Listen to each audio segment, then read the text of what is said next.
Once upon a time, in a kingdom bathed in golden sunlight, a long-awaited princess was born. Her name was Talia, a child of rare beauty, with hair like spun gold and eyes as bright as the morning sky. Her parents, the king and queen, rejoiced, for she was their greatest blessing. Talia's childhood was filled with warmth. She spent her days running through meadows, the scent of wildflowers clinging to her clothes, and laughing with her best friend, a handmaid named Elise, as they played by the riverbanks. In the evenings, she curled beside her mother by the grand fireplace, listening to stories of faraway lands while the flickering flames painted golden patterns on the walls.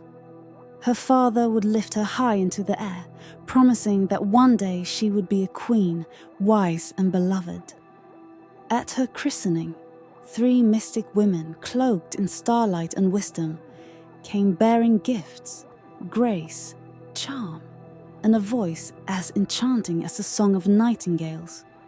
But before the final fairy could bestow her blessing, the great doors of the hall burst open. A shadow fell over the room as a forgotten sorceress, banished long ago, stepped forward. Her voice was a whisper of venom and prophecy. On her 16th birthday, the princess shall prick her finger upon a spindle, and she will sleep. Not for a day, not for a year, but forever. Gasps echoed through the chamber. The king demanded her removal, but the spell had already taken root. The last fairy, unable to undo the curse, softened it. She will sleep, but not forever.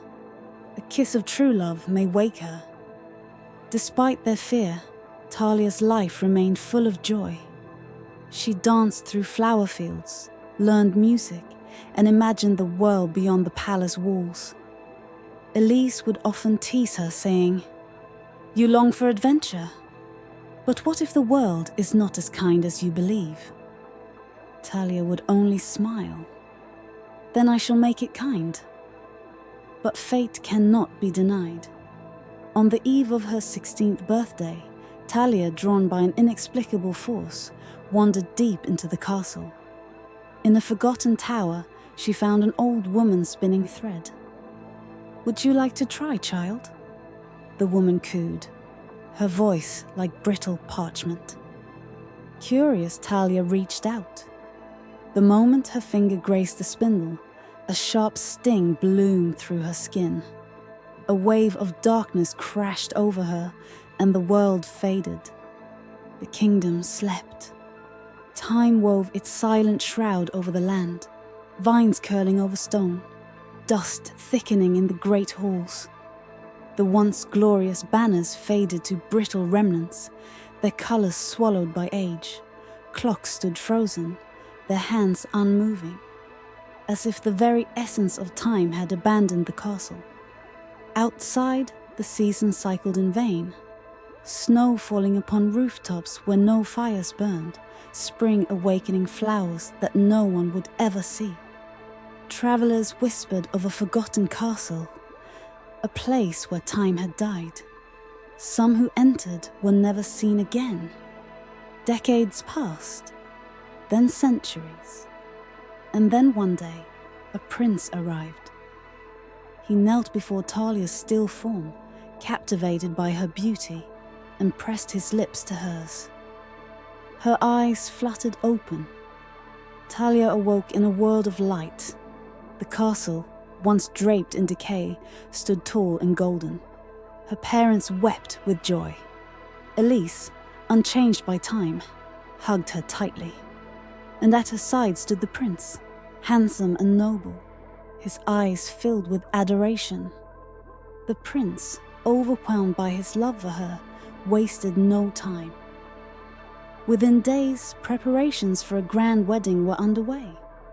The castle was adorned with roses and golden drapes, the halls echoing with music and laughter. Talia, swept up in the whirlwind of celebration, found herself falling for him. She danced beneath chandeliers, her gown shimmering like the dawn, believing, if only for a moment, that this was her happily ever after. The wedding was a spectacle of grandeur. Musicians played joyous melodies as nobles from distant lands arrived, bearing gifts of gold and rare jewels. Talia wore a gown spun from the finest silk, a veil cascading down her back like the mist of a morning sun. Her mother wept tears of joy, holding her hands tightly, whispering how proud she was. Elise, now her chief attendant, arranged her hair with delicate roses, just as she had done when they were children. The feasts were endless, the scent of roasted meats and spiced wine filling the halls.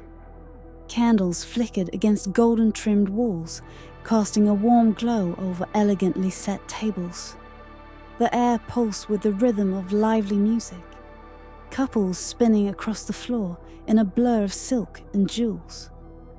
Laughter rang out like chimes in the wind, and for the first time in centuries, the castle truly felt alive. Talia found herself in a dream she never wished to wake from. She had tea with her mother each morning, savoring the simple joy of their conversations. Elise served them, her hands steady, her smile warm. The castle brimmed with life, with the promise of new beginnings. As they exchanged vows, the prince whispered, "Now you are truly mine." And for a time, she was. A week passed in bliss. Talia walked through the gardens she had once dreamed of leaving. She laughed with her people. She fell in love. Then, on the 7th night, she closed her eyes and awoke back in the tower.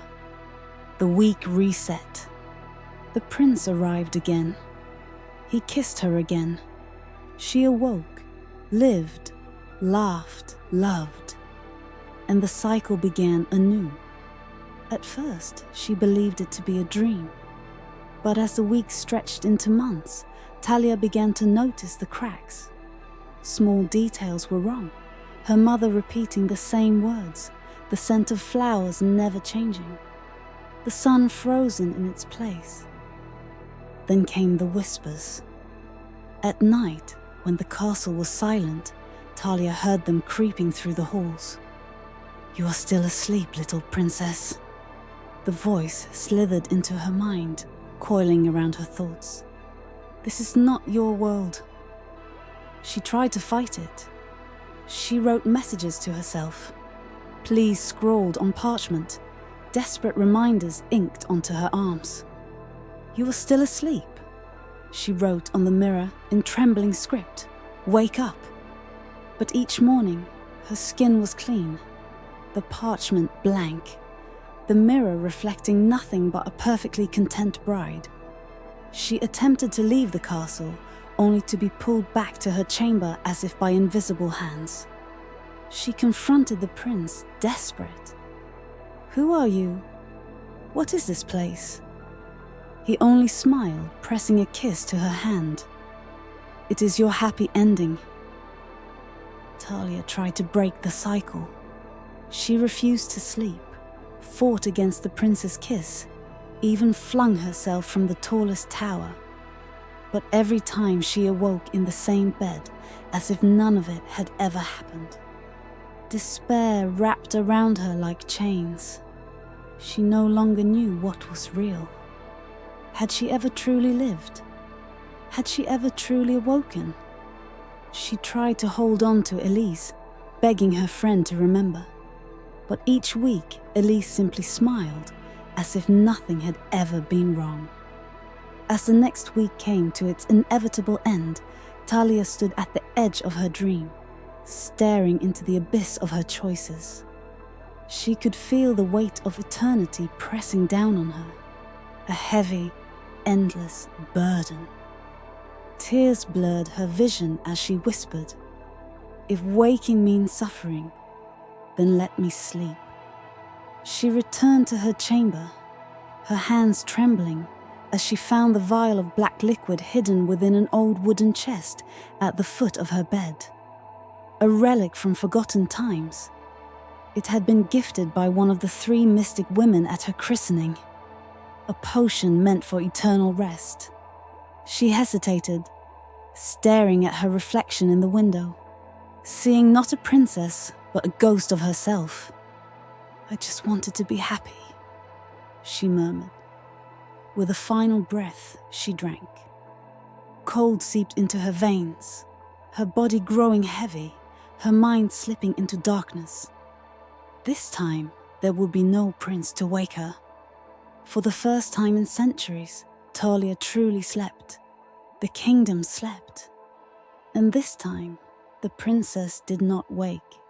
Thank you for joining us in the world of Twilight Fables.